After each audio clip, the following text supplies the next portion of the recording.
Hai adik-adikku yang sehat dan cantik. Hari ini kita bisa berjumpa lagi walaupun cuma lewat YouTube. Kalian bisa belajar, jangan lupa ya subscribe dan like and share buat teman-teman ya. Nah, pada kesempatan kali ini Ko Edi menyampaikan materi tentang karma dan tumima lahir.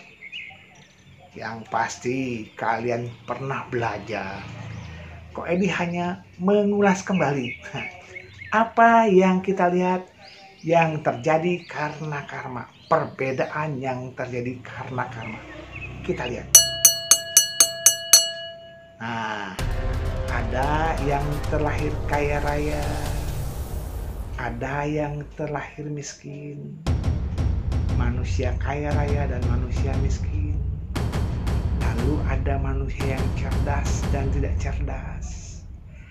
Ada yang terlahir wajah yang rupawan dan yang buruk rupa. Ada yang banyak pengikut dan sedikit pengikut. Ada yang hina dan mulia. Nah, inilah. Karena apa? Karena perbuatan mereka dalam kehidupan lampau dan sekarang. Jadi itulah akibat dari karma. Lalu apa arti karma itu sendiri? Ayo, karma atau kama ya? Karma dalam bahasa Sanskerta, kama dari bahasa Pali. Ya. Karma atau kama itu artinya perbuatan. Perbuatan yang didahului oleh kehendak. Jadi semua perbuatan yang didahului oleh kehendak namanya karma. Jadi kalau kita punya keinginan untuk berbuat, nah itulah karma. Kita lihat, karma itu ada 3 saluran tempat terjadinya karma. Nah, kita lihat. Ada karma melalui pikiran, ada karma melalui ucapan, dan karma melalui jasmani. Nah, itu salurannya. Kalau dilihat melalui atau bukan melalui ya, dari jenisnya ada karma baik, karma buruk. Nah, jadi ada yang baik, ada yang buruk. Oleh karena itulah adik-adik, kita kalau mau berbuatlah yang baik. Dari 3 saluran tadi kita pilih-pilih.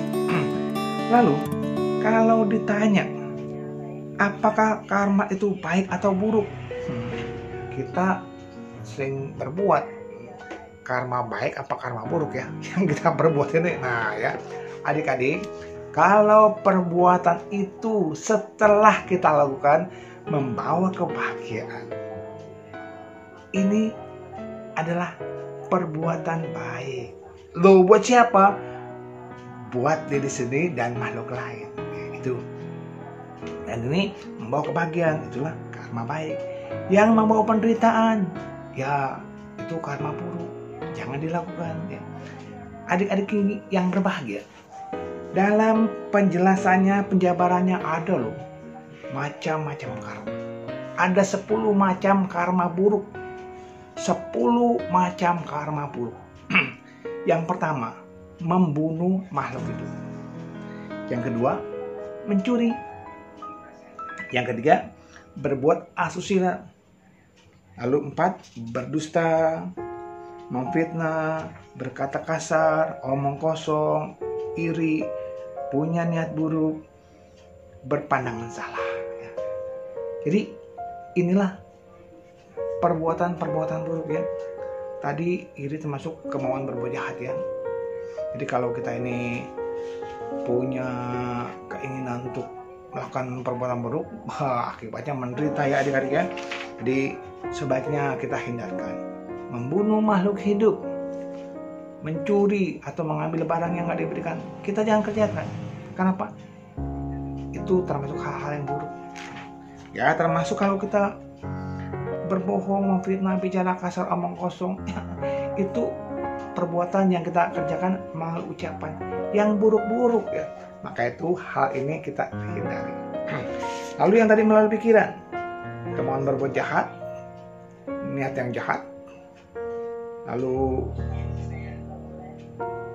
keserakahan atau quick miss titik. Jadi kita hindari. Kalau Anda mau bahagia, banyak-banyaklah berbuat baik. Ini dalam hidup kita pasti ingin bahagia. Hal-hal buruk kita hindari. Lalu yang baik tentunya ya, ada 10 juga nih kita lakukan, misalnya menghindari membunuh, menghindari hal-hal yang jelek, gitu ya. Jadi 10 ini kita hindari ya. Menghindari membunuh, menghindari mencuri, menghindari berbuat berzina, menghindari ucapan tidak bohong, menghindari fitnah, menghindari bicara kasar, menghindari omong kosong, tidak memiliki keserakahan atau tidak memiliki kemauan berbuat jahat, dan kita berpandangan benar. Ini ya. Artinya apa? Kalau kita berbuat akan membawakan kebahagiaan. Lalu adik-adik yang berbahagia, buah karma itu kapan kita petiknya? Ya, buah karma itu kita bisa petik dalam kehidupan sekarang, juga dalam kehidupan yang akan datang, dalam kehidupan datang berturut-turut, atau mungkin tidak berbuah. Kenapa? Karena kekuatan karma yang kita perbuat. Ya. Adik-adik yang berbahagia, kalau kita ditanya, apakah kelahiran kembali itu ada? Iya, itu ada. Dan kita yakini. Kenapa? Karena kelahiran kembali adalah untuk memperbaiki kondisi-kondisi buruk yang sekarang kita hadapi. Sekarang buruk, kita harus memperbaiki. Kenapa buruk? Karena akibat buah karma lampau.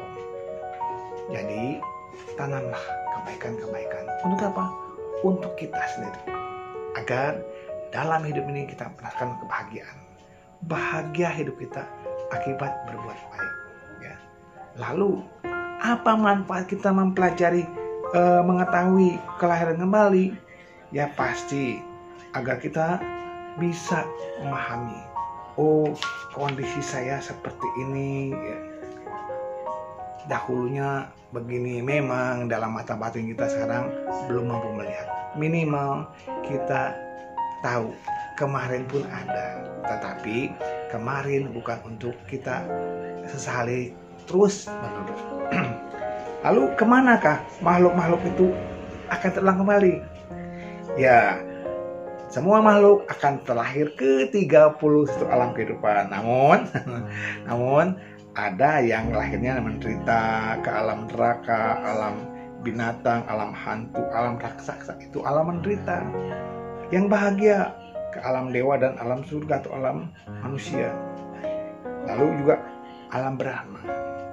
Oleh karena itu, sekarang kita kembangkan kebaikan-kebaikan. Laksanakan dana, sila, samadhi, banyak akhirnya. Terus kita memutuskan rantai kelahiran yang berulang-ulang. Ya, semoga apa yang kita pahami tentang hukum karma dan kelahiran kembali akan bisa mendorong kita untuk lebih menghayati, mempelajari, dan mempraktikkan ajaran Buddha. Semoga adik-adik semua berbahagia. Salam sehat, Namo Buddhaya.